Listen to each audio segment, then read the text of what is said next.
Ito po, pakinggan po ninyo.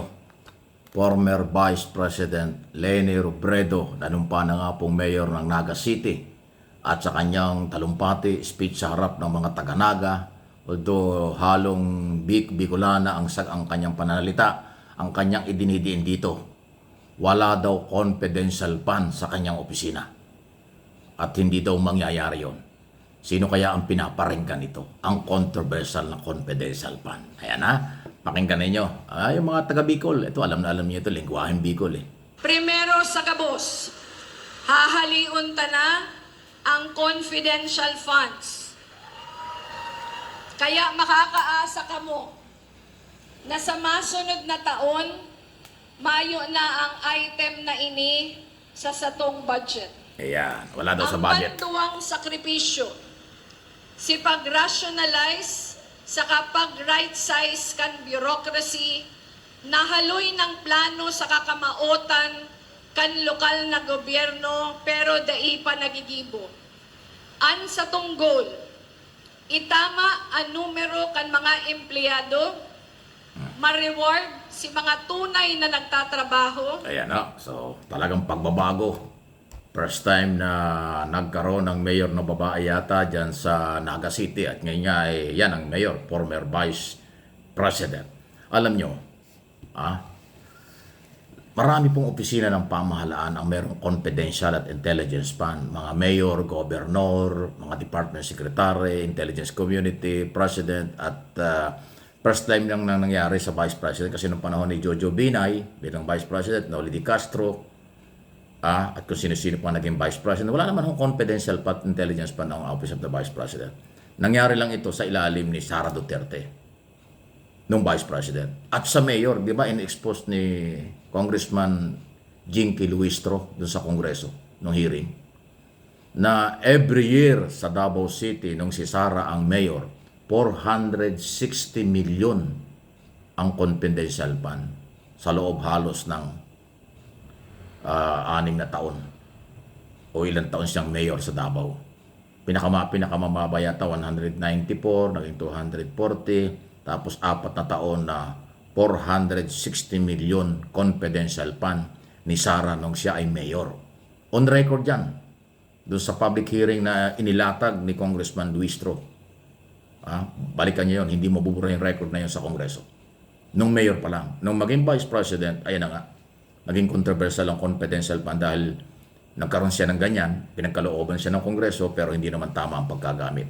So itong parinig itong sinasabi ni former Vice President Leni Robredo ay isang magandang halimbawa na pwedeng patakbuhin ang opisina ng lokal na pamahalaan ng walang confidential fund. Although yung iba meron yan, pero kung tama naman ginagamit, alam problema. Ang Pangulo na kahit na sinong Pangulo ng ating bansa, panahon pa ni Cory, Ramos, Erap, di ba? Gloria, Aquino, Duterte, ngayon Pangulong Marcos, okay lang ang confidential fund at intelligence fund ng Pangulo. Basta tama nagagamit. Alam niyo bakit? Presidente yan eh. Mahalaga na merong intelligence operation, counterintelligence, kasi presidente siya. Dapat alam niyo talaga ang lahat ng nangyayari sa ating bayan, sa loob at labas ng ating bansa, sa magitan ng intelligence at counterintelligence, legal na magkaroon ng malaking pondo ang Office of the President sa CIF kasi presidente yan. At tama naman nagagamit, wala naman nagreklamo. Kasi ang sabi nila, bakit daw yung Vice President na kasi tinatanong siya sa budget, hindi naman yung may paliwanag ng mabuti. Kaya nagsimula yung confidential fund. Ang Office of the President, na-justify nila ang kailang gastusin dahil na ipapaliwanag yan ng Office of the President during appropriation Public Hearing Committee on Public Hearing, at saka ho dyan sa Finance Committee ng Senado. Through Executive Secretary at iba pang opisyal ng Office of the President na ipapaliwanag kung saan ginagamit ang pera. Yan kasi ang gusto malaman ng Kongreso at Senado kay Sara, ng Vice President, hindi naman nakipag-coordinate. Naging arrogante pa at kung ano nang ginawa. Kaya naging controversial. Ngayon may kaso pa siya. Impeachment na nga. Okay? So itong paninindigan ni Mayor Leni Robredo, former Vice President, sana maging halimbawa ito. Kung kaya niyang gawin na walang confidential fund at gamitin nilang ang pera sa ibang pagkakagastusan, sana gawin din ito ng ibang mga local official at ng iba pang mga opisyal ng ating pamahalaan. Pero yun lang ho mga importante tulad ng intelligence community, military, police, National Security Advisor, DILG, lahat ng departamento may namin kailangan yan, okay lang yun. Pero yung kung tama ang ginagamit, alam problema. Pero kung hindi mo may paliwanag, may problema ka. Kasi ang Kongreso at Senado ay merong authority in aid of legislation at paggawa ng batas doon sa General Appropriation Proposed Budget para maging General Appropriation Act, idadaan talaga sa pagtatanaw. Pag hindi ka sumagot ng tama dyan, pagdudahan ka. So ayan po. Hindi ko sinabing pinaparinggan ni Leni Robredo si Vice President. Ang kanyang idinidiin kaya natuwa yung mga tao, hindi daw kailangan, hindi daw niya ilalagyan ng confidential pa ng kanyang opisina as mayor-elect ng Naga City. Ang swerte ng mga taga-Naga. Ngayon pa lang may matino na kayong mayor. At related sa mga politika pa rin, doon pagkatapos ng kanyang speech, tinatanong siya kung siya may plano sa 2028. Wala daw. Mukhang nagkapobya yata si Leni sa national election. Kasi nga naman, laki ng pagod niya noong 2022, hindi na nga naman siya nanalo. Di ba? Pero mabigat ka lang ang kalaban niya kasi nagkampi yung Marcos Duterte. Pero kung tatlo yung kandidato, nag-iwahiwalay, Marcos, at may sariling kandidato ang Duterte, tapos si Robredo, malamang nanalo si Robredo. Kasi dami niyang followers hanggang ngayon. Yung Piklawan, Dilawan at marami mga artista at kung sino-sino pa, hanggang ngayon nandyan pa.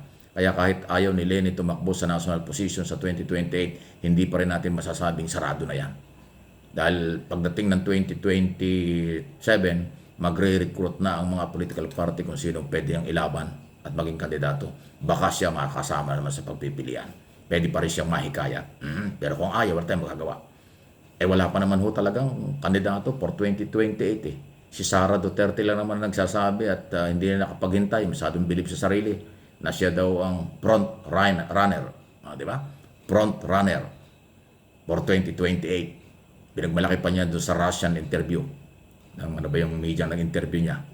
Pero hindi niya alam na sa buong mundo, siya ay inimpeach na ng Philippine Congress for trial na lang sa Senado dahil sa culpable violation of the Constitution, betrayal of public trust. Pero kanyang pinagmamalaki na siya daw ay front runner. Kasi nga, wala pa namang kalaban. Wala pa naman nagpapakilala. Siya lang nagsasabing siya ang para sa 2020. Di ba? Kumbaga sa binuhat niya ang kanyang bangko. Hindi mo lang nanggaling sa iba. Ayun ang aking opinion dyan. Pangalawa, feeling niya talagang wala siyang pakialam at ang mundo, akala niya walang pakialam ang mga Pilipino doon sa kanyang mga kaso. Ayan ang matindi. Parang binabaliwala niya. Anyway, mayroong taong ganyan. Wala tayong magagawa. Yun ang kanyang pagkatao. Yan ang kanyang style na kahit na nakakahiyang mga kaso ang betrayal of public trust ay parang alalang. Pinagmamalaking siya pa rin ng front runner. Wow! Anong tingin niya mga Pilipino? Tanga. Anong tingin niya lahat ng Pilipino? Bobo? Hindi. Ang mga Pilipino ay matatalino. Sobra na. Tama na.